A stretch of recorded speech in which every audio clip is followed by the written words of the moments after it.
Dear students, आज का हमारा टॉपिक है डीएनए की संरचना, स्ट्रक्चर ऑफ डीएनए। डीएनए का पूरा नाम है डीऑक्सीराइबो न्यूक्लिक अम्ल। डीऑक्सीराइबो न्यूक्लिक अम्ल या डीएनए एक ऐसा अणु है जो किसी जीव के विकास, उसके जीवन और उसके रिप्रोडक्शन यानी प्रजनन से संबंधित महत्वपूर्ण सूचनाएं रखता है, और यह आनुवंशिक होता है, एक पीढ़ी से दूसरी पीढ़ी स्थानांतरित होता है। DNA is made up of molecules called nucleotides. DNA जिन अणुओं से मिलकर के बना होता है उन्हें न्यूक्लियोटाइड्स कहते हैं। Each nucleotide contain a phosphate group, a sugar group and A nitrogen base. प्रत्येक न्यूक्लियोटाइड में एक फॉस्फेट समूह होता है, एक शर्करा का ग्रुप होता है और एक नाइट्रोजन क्षारक समूह उपस्थित होता है। The 4 types of nitrogen bases are. DNA में 4 प्रकार के नाइट्रोजन क्षारक होते हैं, वो निम्नलिखित हैं: एडेनिन, थाइमीन, ग्वानिन और साइटोसिन, जिन्हें हम शॉर्टली ए, टी, जी और सी से निरूपित करते हैं। आरएनए में थाइमीन के स्थान पर यूरासिल नामक नाइट्रोजन क्षारक उपस्थित होता है, और ये इनमें एक महत्वपूर्ण अंतर है कि डीएनए में थाइमीन नाइट्रोजन क्षारक होता है और आरएनए में थाइमीन के स्थान पर यूरासिल होता है। शेष अन्य 3 जो हैं वो इसी प्रकार से होते हैं: एडेनिन, ग्वानिन और cytosine. The order of these basis is what determines DNAs instructions और जेनेटिक कोड। और इन चारों ये जो नाइट्रोजन क्षारक हैं, इन्हीं के क्रम काफ़ी महत्वपूर्ण भूमिका अदा करते हैं। इनके जो क्रम हैं, ये 4 नाइट्रोजन क्षारक हैं और ये 3-3 के समूह में व्यवस्थित होते हैं, जिन्हें ट्रिपलेट कोडोन्स कहा जाता है। और ये जेनेटिक कोड जो है डीएनए की सूचनाओं को निर्धारित करते हैं। ये चारों नाइट्रोजन क्षारक अलग अलग क्रम से शफलिंग करते हुए अलग अलग कॉम्बिनेशन से जुड़ते हैं और 3 के समूह में जुड़ते हैं, जिन्हें जेनेटिक कोड कहा जाता है, ट्रिपलेट कोड कहा जाता है। और ये डीएनए के इंस्ट्रक्शंस को निर्धारित करते हैं। इनके क्रम ही डीएनए के इंस्ट्रक्शंस को निर्धारित करते हैं। डीएनए मॉलिक्यूल्स और पॉलीमर्स। डीएनए मॉलिक्यूल्स पॉलीमर्स होते हैं, बहुलक होते हैं। बहुलक एकलक के बार बार जुड़ने से बहुलकों का निर्माण होता है। Polymers are large molecules that are built up by repeatedly linking together smaller molecules called monomers. Monomers, जिन्हें हिंदी में एकलक कहा जाता है, ये मोनोमर्स बार बार रिपीट होकर के एक दूसरे से जुड़े रहते हैं, जिनसे बहुलकों का निर्माण होता है। बहुलक यानी polymers. DNA polymers is composed of monomers called nucleotides. DNA में जो मोनोमर है यानी एकलक है, उसे हम न्यूक्लियोटाइड कहते हैं, और ये न्यूक्लियोटाइड बार बार जुड़ते हैं, जिन्हें पॉलीन्यूक्लियोटाइड कहा जाता है। तो डीएनए को पॉलीन्यूक्लियोटाइड्स भी कहते हैं, क्योंकि न्यूक्लियोटाइड नामक मोनोमर बार बार जुड़ करके पॉलीन्यूक्लियोटाइड नामक पॉलीमर का निर्माण करता है, जिसे डीएनए कहते हैं। The DNA has only 4 nucleotide monomers. DNA में 4 प्रकार के न्यूक्लियोटाइड मोनोमर्स होते हैं, क्योंकि 4 प्रकार के नाइट्रोजन क्षारक होते हैं, इसलिए 4 प्रकार के न्यूक्लियोटाइड मोनोमर्स होते हैं। Each nucleotide monomer is built up of 3 simple molecular parts. प्रत्येक न्यूक्लियोटाइड मोनोमर में 3 समूह उपस्थित होते हैं: एक शुगर समूह यानी शर्करा समूह, एक फॉस्फेट ग्रुप और एक न्यूक्लियो बेस जो नाइट्रोजन क्षारक है। शुगर और नाइट्रोजनस बेसिस मिलकर के न्यूक्लियोसाइड का निर्माण करते हैं, और न्यूक्लियोसाइड से जब फॉस्फेट समूह जुड़ता है तो उसे न्यूक्लियोटाइड कहते हैं। तो न्यूक्लियोटाइड में बेसिकली एक शुगर ग्रुप है, एक नाइट्रोजनी बेस ग्रुप है और एक फॉस्फेट ग्रुप है, जबकि न्यूक्लियोसाइड्स में शुगर और नाइट्रोजनी बेसिस होते हैं। The sugar and acid in all 4 monomers are the same. Monomers, ये जो 4 अलग अलग प्रकार के मोनोमर्स हैं, जो 4 अलग अलग प्रकार के न्यूक्लियोटाइड हैं, उनमें जो शुगर ग्रुप है और फॉस्फोरिक एसिड या फॉस्फेट ग्रुप है, फॉस्फेट ग्रुप को ही हम फॉस्फोरिक एसिड ग्रुप कहते हैं, और इस फॉस्फेट समूह की वजह से डीएनए एसिडिक होता है। तो ये शुगर और फॉस्फेट ग्रुप चारों प्रकार के जो मोनोमर्स हैं उनमें सेम होते हैं। जो अंतर है वो केवल नाइट्रोजन बेसिस की वजह से ही है। 4 अलग अलग नाइट्रोजन के कारण 4 अलग अलग प्रकार के न्यूक्लियोटाइड मोनोमर का निर्माण होता है। All 4 nucleotides are made by sticking a phosphate group and a nucleo base to a sugar. तो प्रत्येक चारों जो न्यूक्लियोटाइड हैं उनमें शुगर, न्यूक्लियो बेस और फॉस्फेट ग्रुप होते हैं, जिनमें फॉस्फेट ग्रुप और शुगर सेम होते हैं, और न्यूक्लियो बेस चारों अलग अलग होते हैं। वो एडेनिन, थाइमिन, ग्वानिन और साइटोसिन पर डिपेंड करते हैं। इनमें एडेनिन और ग्वानिन ये प्यूरिन नाइट्रोजन क्षारक हैं, जबकि थाइमिन और साइटोसिन ये पिरिमिडिन नाइट्रोजन क्षारक हैं। The sugar in all 4 nucleotides is called a deoxyribose. DNA के अंदर जो शर्करा समूह है उसे हम डीऑक्सीराइबोज शर्करा कहते हैं। डीऑक्सीराइबोज शुगर डीएनए में पाई जाती है। It is a cyclical molecule, ये एक साइक्लिकल मॉलिक्यूल है। Most of its atoms are arranged in a ring structure. वलय आकार में ये इसके एटम्स जो हैं वो अरेंज रहते हैं, व्यवस्थित रहते हैं। इस वलय में एक ऑक्सीजन होती है और 4 कार्बन्स। वैसे ये 5 कार्बन, राइबोज जो है वो 5 कार्बन युक्त शर्करा है, जिसमें वलय के अंदर एक ऑक्सीजन और 4 कार्बन है, और 5वां कार्बन जो है वो चौथे कार्बन से अलग से जुड़ा हुआ रहता है। तो कुल तो 5 कार्बन है, 5 कार्बन युक्त राइबोज शर्करा है। लेकिन क्योंकि इसका दूसरा नंबर का जो कार्बन है उसमें एक ऑक्सीजन कम उपस्थित है, इसलिए हम इसे डीऑक्सीराइबोज कहते हैं। लिखते हैं हम इसे, इस संरचना के रूप में हम समझते हैं। ये पहला कार्बन है, ये पहला कार्बन है, ये दूसरा कार्बन है, ये तीसरा कार्बन है, ये चौथा कार्बन है और ये 5वां कार्बन है। तो ये वलयाकार संरचना है। यहाँ पे जो संरचना है ये वाली, ये डीऑक्सीराइबोज शर्करा की संरचना है, जो कि 5 कार्बन युक्त संरचना है। आप देख रहे हैं कि डीऑक्सीराइबोज शर्करा और राइबोज शर्करा के अंदर जो मुख्य अंतर है वो इनके दूसरे नंबर का जो कार्बन है ये वाला, इसमें आप देख रहे हैं कि डीऑक्सीराइबोज में H ग्रुप जुड़ा हुआ है यानी हाइड्रोजन, जबकि राइबोज के अंदर OH ग्रुप जुड़ा है यानी हाइड्रोक्सिल ग्रुप। तो इस एक ऑक्सीजन, ये वाला जो एक ऑक्सीजन है, ये ऑक्सीजन इस स्थान पर नहीं है, अनुपस्थित है, इसलिए इसको हम डीऑक्सीराइबोज शर्करा कहते हैं, जबकि इसको राइबोज शर्करा कहते हैं। तो आरएनए में राइबोज शर्करा पाई जाती है, आरएनए में राइबोज शर्करा पाई जाती है, और डीएनए में डीऑक्सीराइबोज संरचना पाई जाती है, डीऑक्सीराइबोज शर्करा पाई जाती है। कुल 5 कार्बन युक्त होती है। ये भी एक दूसरा अंतर है डीएनए और आरएनए में। पहला अंतर था कि जो नाइट्रोजन बेस है वहाँ पे थाइमिन था, आरएनए में थाइमिन के स्थान पर यूरासिल था। और दूसरा अंतर है कि जो शर्करा है, शर्करा समूह है, उसमें डीएनए में डीऑक्सीराइबोज शर्करा पाई जाती है और आरएनए में राइबोज शर्करा पाई जाती है। अंतर क्या है? दूसरे नंबर के कार्बन पे, दूसरे नंबर के जो कार्बन है उसमें ऑक्सीजन अनुपस्थित होती है डीऑक्सीराइबोज में, राइबोज में उपस्थित होती है, डीऑक्सीराइबोज में अनुपस्थित होती है। इसके अलावा जो फॉस्फेट समूह है, phosphate group is a phosphorus atom with 4 oxygen atoms bonded to it. 4 oxygen phosphate group से जुड़ी हुई होती हैं फॉस्फोरस ग्रुप से, इसलिए इसे फॉस्फेट ग्रुप कहते हैं। The phosphorus atom in phosphate has a marked tendency to bond to other oxygen atoms. 4 nucleotide monomers are distinguished by their bases. तो ये 4 अलग अलग प्रकार के जो न्यूक्लियोटाइड मोनोमर्स हैं ये अपने बेसिस के द्वारा विभेदित किए जाते हैं। जैसे कि ए न्यूक्लियोटाइड है, उसमें एडेनिन नामक नाइट्रोजन क्षारक उपस्थित है। टी न्यूक्लियोटाइड है वो थाइमीन नाइट्रोजन क्षारक उपस्थित है। जी न्यूक्लियोटाइड है वो उसमें ग्वानिन नाइट्रोजन क्षारक उपस्थित है। और सी न्यूक्लियोटाइड है उसमें साइटोसिन नाइट्रोजन क्षारक उपस्थित है, जिसमें से एडेनिन और ग्वानिन ये दोनों जो हैं ये तो है प्यूरिन, और थाइमीन और साइटोसिन हैं ये हैं pyrimidines. All 4 of these nucleobases are relatively complex molecules with the unifying features that they all tend to have multiple nitrogen atoms in their structures. इनमें बहुत सारे नाइट्रोजन एटम्स भी होते हैं, इसलिए इन्हें नाइट्रोजनस बेसिस कहा जाता है। यहाँ पे हम संरचना देख सकते हैं, एक न्यूक्लियोटाइड की संरचना जिसमें ये फॉस्फेट ग्रुप जुड़ा हुआ है, ये शुगर ग्रुप जुड़ा हुआ है, और यहाँ पर हमारा नाइट्रोजन क्षारक जुड़ा होता है। अगर फॉस्फेट ग्रुप को हटा दिया जाए, अगर इस फॉस्फेट ग्रुप को हटा दिया जाए तो बाकी का जो बचा हुआ पोर्शन है ये वाला, इसको हम कहेंगे न्यूक्लियोसाइड।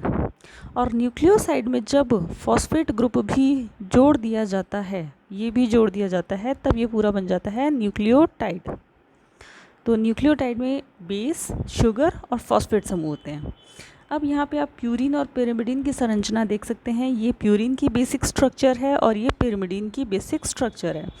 प्यूरिन में कुल 9 एटम्स होते हैं जिनका क्रमांक इसमें डायग्राम में लिखा हुआ है। आप देख रहे हैं ये यहाँ से 1 नंबर है, ये 2 है, ये 3 है, ये 4 है, 5, फिर 5, फिर ये 6, 7, 8 और 9। इस प्रकार से पिरिमिडिन जो है ये 6 एटम्स से मिलकर बना होता है। 1, 2, 3, 4, 5 और 6। तो ये प्यूरिन और पिरिमिडिन में बेसिक अंतर ये है कि प्यूरिन जो है वो 9 एटम से मिलकर बना है, जबकि पिरिमिडिन जो है वो 6 एटम से मिलकर के बना होता है। मुख्यतः इसमें कार्बन, नाइट्रोजन और हाइड्रोजन होते हैं। एडेनिन और ग्वानिन जो है वो दोनों प्यूरिन्स हैं, और साइटोसिन, थाइमीन और यूरासिल्स जो हैं वो ये क्या है, पिरिमिडिन्स हैं, जिसमें यूरासिल जो है वो केवल आरएनए में पाया जाता है और डीएनए में यूरासिल के स्थान पर थाइमीन पाया जाता है।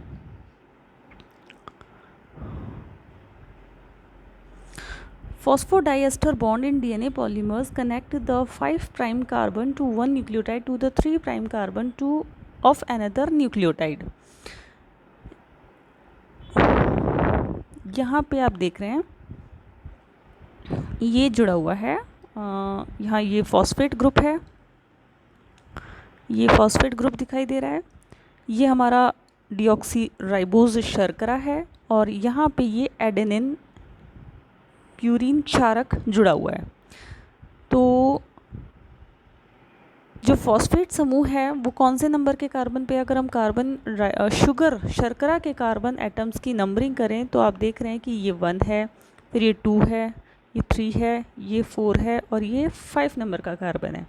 तो 5 नंबर के कार्बन पर फॉस्फेट समूह जुड़ा होता है। इस 5 नंबर के कार्बन को 5' सिरा कहा जाता है। और पहले नंबर के कार्बन पे आप देख रहे हैं नाइट्रोजन बेस जुड़ा हुआ है, ये पहले नंबर के कार्बन पर जुड़ा हुआ है, शर्करा के पहले नंबर के कार्बन पे। तो शर्करा के 5वें नंबर के कार्बन पे फॉस्फेट समूह जुड़ा होता है और शर्करा के पहले नंबर के कार्बन पर नाइट्रोजन क्षारक जुड़ा होता है। तो इसी तरीके से इसमें भी आप देख रहे हैं 5वें नंबर के कार्बन पे फॉस्फेट समूह जुड़ा हुआ है और पहले नंबर के कार्बन पे ग्वानिन जुड़ा हुआ है। यहाँ पे 5वें नंबर के कार्बन पे फॉस्फेट समूह जुड़ा हुआ है और पहले नंबर के कार्बन पर थाइमीन जुड़ा हुआ है, और इसमें 5वें नंबर के कार्बन पे फॉस्फेट समूह जुड़ा हुआ है और पहले नंबर के कार्बन पर साइटोसिन जुड़ा हुआ है। तो इस प्रकार से जब ये पूरा जुड़ जाता है तो आप देख रहे हैं कि एक न्यूक्लियोटाइड स्ट्रक्चर बन जाती है, एक मोनोमर बन जाता है, जैसे कि इसमें एडेनिन जुड़ा हुआ है। तो इस संपूर्ण संरचना को हम कहेंगे डीऑक्सी एडेनोसिन 5' मोनोफॉस्फेट। इसी प्रकार से इस एक न्यूक्लियोटाइड मोनोमर को हम कहेंगे डीऑक्सी ग्वानोसिन, क्योंकि इसमें ग्वानिन जुड़ा हुआ है, डीऑक्सी ग्वानोसिन 5' मोनोफॉस्फेट। इस संपूर्ण संरचना में क्योंकि थाइमीन जुड़ा हुआ है तो हम कहेंगे डीऑक्सी थाइमिडीन 5' मोनोफॉस्फेट, और ये डीऑक्सी साइटिडीन 5' मोनोफॉस्फेट। ये न्यूक्लियोटाइड मोनोमर्स हैं। तो ये जो है आपस में जुड़े होते हैं, और जो एक न्यूक्लियोटाइड है दूसरे न्यूक्लियोटाइड के 3' कार्बन से जुड़ा होता है। मतलब एक तरफ तो क्योंकि फॉस्फेट ग्रुप है वो 5' कार्बन से जुड़ा है, दूसरी तरफ से ये न्यूक्लियोटाइड 3' कार्बन से जुड़ा होता है। ये हम आगे के डायग्राम में देखेंगे। The nucleotide monomer in a DNA polymer are connected by strong electromagnetic attractions called phosphodiester bond। ये याद रखना है कि एक न्यूक्लियोटाइड मोनोमर दूसरे न्यूक्लियोटाइड मोनोमर से जिस बंध से जुड़ा होता है उसे फॉस्फोडाइएस्टर बंध कहा जाता है। फॉस्फोडाइएस्टर बंध, एक न्यूक्लियोटाइड मोनोमर दूसरे न्यूक्लियोटाइड मोनोमर से फॉस्फोडाइएस्टर बॉन्ड से जुड़ा होता है, और ये एक काफ़ी कोवलेंट बॉन्ड की तरह ये भी काफ़ी मजबूत इलेक्ट्रोमैग्नेटिक अट्रैक्शन है। Chromosome are made of 2 DNA polymers that stick together via non-covalent hydrogen bonds। और दो डीएनए की जो स्ट्रैंड्स हैं, अगर हम इसके 3D स्ट्रक्चर की बात करें तो डीएनए 3D स्ट्रक्चर में डबल हेलिक्स मॉडल में जुड़ा होता है, और जिसमें दो डीएनए की जो पॉलीमर्स हैं, न्यूक्लियोटाइड मोनोमर काफ़ी बार बार रिपीट होते हैं, जिन्हें न्यूक्लियोटाइड पॉलीमर कहा जाता है, और दो न्यूक्लियोटाइड पॉलीमर्स अलग अलग दिशा में, मतलब एंटी पैरेलल जुड़े होते हैं, और एंटी पैरेलल ये हाइड्रोजन बॉन्ड्स के द्वारा जुड़े होते हैं। Chromosomal DNA consists of two DNA polymers that make up a three-dimensional structure called a double helix। तो दो DNA polymers यानी दो DNA के न्यूक्लियोटाइड polymers 3D स्ट्रक्चर में डबल हेलिक्स मॉडल में जुड़े हुए होते हैं। In a double helix structure the strand of DNA run anti parallel, और इस डबल हेलिक्स संरचना में डीएनए की जो सूत्र हैं या डीएनए की जो स्ट्रैंड्स हैं वो एंटी पैरेलल जुड़ी होती हैं। मतलब एक तरफ 5 प्राइम टू 3 प्राइम अगर किसी न्यूक्लियोटाइड पॉलीमर का निर्माण हुआ है, तो दूसरा जो सूत्र है जो से साथ हाइड्रोजन बॉन्ड के द्वारा जुड़ा हुआ है वो 3 प्राइम टू 5 प्राइम दिशा में होगा। तो दोनों की जो दिशाएं हैं वो विपरीत होती हैं, एंटी पैरेलल डायरेक्शन में होती हैं। The nucleotides forming each DNA strands are connected by non-covalent bond called hydrogen bonds। और ये दोनों न्यूक्लियोटाइड पॉलीमर्स आपस में हाइड्रोजन बॉन्ड के द्वारा जुड़े हुए हैं। न्यूक्लियोटाइड मोनोमर्स जो हैं वो आपस में फॉस्फोडाई एस्टर बंध के द्वारा जुड़े होते हैं, और दोनों जो डीएनए के सूत्र हैं जो एंटी पैरेलल जुड़े हुए हैं वो आपस में हाइड्रोजन बॉन्ड्स के द्वारा जुड़े होंगे। इन्हें आगे चित्र के द्वारा समझते हैं। Considered individually, hydrogen bonds are much weaker than a single covalent bond such as a phosphodiester bond, but there are so many of them that the two DNA polymers are very strongly connected to each other। हालांकि hydrogen bond या hydrogen बंध जो है वो एक covalent bond की तुलना में काफ़ी कमज़ोर होता है, लेकिन ये इतने ज़्यादा हाइड्रोजन बॉन्ड्स होते हैं इनके बीच में कि ये काफ़ी स्ट्रांगली एक दूसरे से कनेक्टेड रहते हैं। ये आप इसकी 3D स्ट्रक्चर देख रहे हैं। यहाँ पर फॉस्फेट ग्रुप दिखाई दे रहा है 5 प्राइम एंड पर, क्योंकि दूसरी जो स्ट्रैंड है वो इसके एंटी पैरेलल जुड़ी हुई है, इसलिए इसे हम 3 प्राइम एंड कह रहे हैं। ये जो दिखाई दे रहे हैं ये वाले बॉन्ड्स, ये आपस में हाइड्रोजन बंध के द्वारा जुड़े हुए हैं। ये डीएनए का डबल हेलिकल स्ट्रक्चर है। इसमें जो बैकबोन दिखाई दे रही है, ये जो बैकबोन दिखाई दे रही है, ये backbone deoxyribose sugar phosphate group से जुड़ा हुआ है, उसकी बैकबोन है। मतलब बैकबोन में डीऑक्सीराइबोज शर्करा और फॉस्फेट समूह है, और अंदर जो है ये नाइट्रोजन क्षारक हैं जो आपस में कॉम्प्लीमेंट्री एक दूसरे से हाइड्रोजन बंध के द्वारा जुड़े होते हैं। थाइमीन एडेनिन के साथ बंध बनाता है, एडेनिन और थाइमिन परस्पर बंध बनाते हैं, और एडेनिन और थाइमिन के मध्य 2 हाइड्रोजन बॉन्ड होते हैं, और साइटोसिन और ग्वानिन परस्पर बंध बनाते हैं, और साइटोसिन और ग्वानिन के मध्य 3 हाइड्रोजन बॉन्ड होते हैं। तो ये अंदर नाइट्रोजन क्षारक हाइड्रोजन बॉन्ड्स के द्वारा जुड़े हुए हैं, और ये जो बैकबोन है यहाँ पर फॉस्फेट और शुगर है। तो बैकबोन जो है वो फॉस्फेट और शुगर के द्वारा बनी होती है।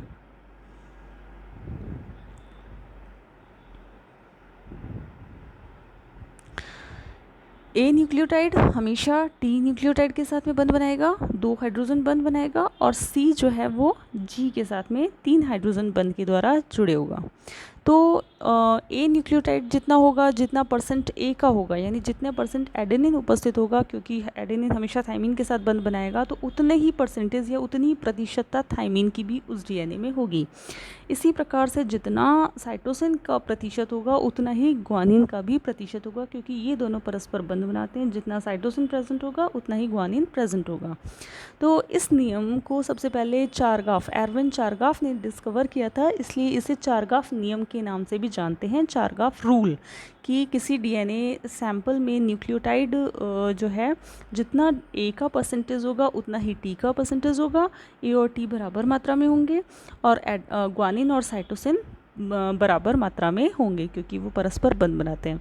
कोई डीएनए है जिसमें कि एडेनिन और थाइमिन की तुलना में साइटोसिन और ग्वानिन ज़्यादा हैं। अगर हम उदाहरण स्वरूप एक डीएनए की बात करें जिसमें सी जी जो है, क्योंकि वो आपस में उनकी मात्रा बराबर होगी, तो अपेक्षाकृत एडेनिन और थाइमिन की तुलना में अगर सी और जी ज़्यादा हैं तो वो डीएनए उस डीएनए की तुलना में ज़्यादा मजबूत होगा जिसमें एडेनिन थाइमीन की संख्या ज़्यादा है CG की तुलना में, क्योंकि एडेनिन थाइमीन 2 हाइड्रोजन बॉन्ड्स के द्वारा जुड़े हुए हैं, जबकि साइटोसिन ग्वानिन 3 हाइड्रोजन बॉन्ड्स के द्वारा जुड़े हैं। तो यहाँ पर जिस डीएनए में साइटोसिन ग्वानिन की मात्रा ज़्यादा है वहाँ अपेक्षाकृत हाइड्रोजन बंधों की मात्रा भी ज़्यादा है, तो उसका जो मेल्टिंग टेम्परेचर है, मतलब उसको मेल्टिंग करने या अलग अलग करने का जो टेम्परेचर है वो अपेक्षाकृत अधिक होता है, क्योंकि हाइड्रोजन बंध ज़्यादा हैं तो उनको तोड़ने के लिए जो टेम्परेचर है वो भी ज़्यादा लगेगा। तो जिन डीएनए में साइटोसिन ग्वानिन ज़्यादा होता है वो उनमें हाइड्रोजन बंध ज़्यादा होने की वजह से वो ज़्यादा मजबूत होता है। यहाँ पर अगर हम इसकी स्ट्रक्चर को देखें तो ये देखिए, ये डीएनए पॉलीन्यूक्लियोटाइड स्ट्रैंड है। 2 स्ट्रैंड्स हैं जो कि एंटी पैरेलल जुड़े हुए हैं। ये 5 प्राइम टू 3 प्राइम में है और ये इसके एंटी पैरेलल है 3 प्राइम टू 5 प्राइम में। यहाँ पे आप आसानी से समझ सकते हैं, ये एक शुगर ग्रुप है। इस शुगर ग्रुप के पहले कार्बन पर हमारा थाइमीन जुड़ा हुआ है और 5वें कार्बन पर फॉस्फेट समूह जुड़ा हुआ है। अब अगला जो न्यूक्लियोटाइड आएगा, न्यूक्लियोटाइड मोनोमर आएगा, जैसे कि ये वाला, ये अगला न्यूक्लियोटाइड मोनोमर है। तो अगला न्यूक्लियोटाइड मोनोमर आएगा तो उसका फॉस्फेट समूह है ये वाला, उसका फॉस्फेट समूह पहले न्यूक्लियोटाइड पॉलीमर के कौन से बॉन्ड से जुड़ा है, कौन से कार्बन से जुड़ा है, 3 कार्बन से, 3rd नंबर के कार्बन से। अब तीसरा अगर कोई पॉलीमर आता है यहाँ पे, जैसे तीसरे वाले का ये है,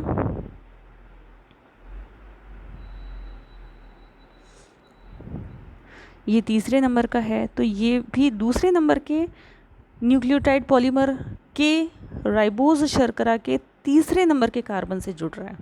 तो हर आगे आने वाला जो न्यूक्लियोटाइड मोनोमर है पहले वाले न्यूक्लियोटाइड के राइबोज शर्करा के तीसरे कार्बन से जुड़ता है। तो इस प्रकार से आने वाला नया न्यूक्लियोटाइड मोनोमर जिस कार्बन से जुड़ रहा है, 3 प्राइम कार्बन से जुड़ रहा है, तो ये जो संश्लेषण है ये किस दिशा की ओर है, 5 प्राइम से 3 प्राइम डायरेक्शन में। संश्लेषण डीएनए का हमेशा, डीएनए रेप्लिकेशन में डीएनए का जो रेप्लिकेशन होता है वो हमेशा 5 प्राइम टू 3 प्राइम डायरेक्शन में होता है, क्योंकि जो अगला आने वाला न्यूक्लियोटाइड मोनोमर है उसका फॉस्फेट समूह पहले उपस्थित न्यूक्लियोटाइड मोनोमर के राइबोज शर्करा के तीसरे कार्बन से जुड़ा होता है। इसलिए संश्लेषण हमेशा 5 प्राइम से 3 प्राइम की ओर ही होता है। तो ये 5 प्राइम टू 3 प्राइम डायरेक्शन है। ये जो बॉन्डिंग यहाँ पर जो दिखाई दे रही है इसे ही हम फॉस्फोडाइएस्टर बॉन्डिंग कहते हैं, फॉस्फोडाइएस्टर बॉन्डिंग यहाँ पे। और जैसे कि मैंने पहले भी बताया था कि जो बैकबोन होती है, ये बैकबोन जो है, ये बैकबोन किसकी बनी होती है, राइबोज शर्करा और फॉस्फेट समूह की, और नाइट्रोजन क्षारक होते हैं वो बैकबोन के अंदर की तरफ होते हैं। तो ये एक श्रृंखला है जिसमें नाइट्रोजन क्षारक जैसे कि थाइमीन, ग्वानिन, एडेनिन जो है वो अंदर की ओर उपस्थित है। इधर के साइड में इसकी एंटी पैरेलल स्ट्रक्चर है, जैसे कि 3D मॉडल के अंदर होती है, 2 स्ट्रैंड्स होती हैं, 2 पॉलीन्यूक्लियोटाइड श्रृंखलाएं होती हैं और ये दोनों विपरीत दिशाओं में होती हैं जिन्हें एंटी पैरेलल कहा जाता है। ये 5 प्राइम टू 3 प्राइम है, तो जो दूसरी बनेगी वो 3 प्राइम टू मतलब इसका उल्टा डायरेक्शन होता है। ठीक है, यहाँ पे आप देख रहे हैं ये इस दिशा में, क्यों, यहाँ पे जो आने वाला जो फॉस्फेट ग्रुप होगा ना वो हमेशा यहाँ पे आप देखिए कि यहाँ पे जुड़ा होगा, 3rd नंबर के फॉस्फेट समूह यहाँ जुड़ेगा इस तरीके से। आप यहाँ देख रहे हैं कि थाइमीन और एडेनिन जो है वो 2 हाइड्रोजन बॉन्ड्स के द्वारा जुड़ा हुआ है और ग्वानिन और साइटोसिन जो है वो 3 हाइड्रोजन बॉन्ड्स के द्वारा जुड़ा है।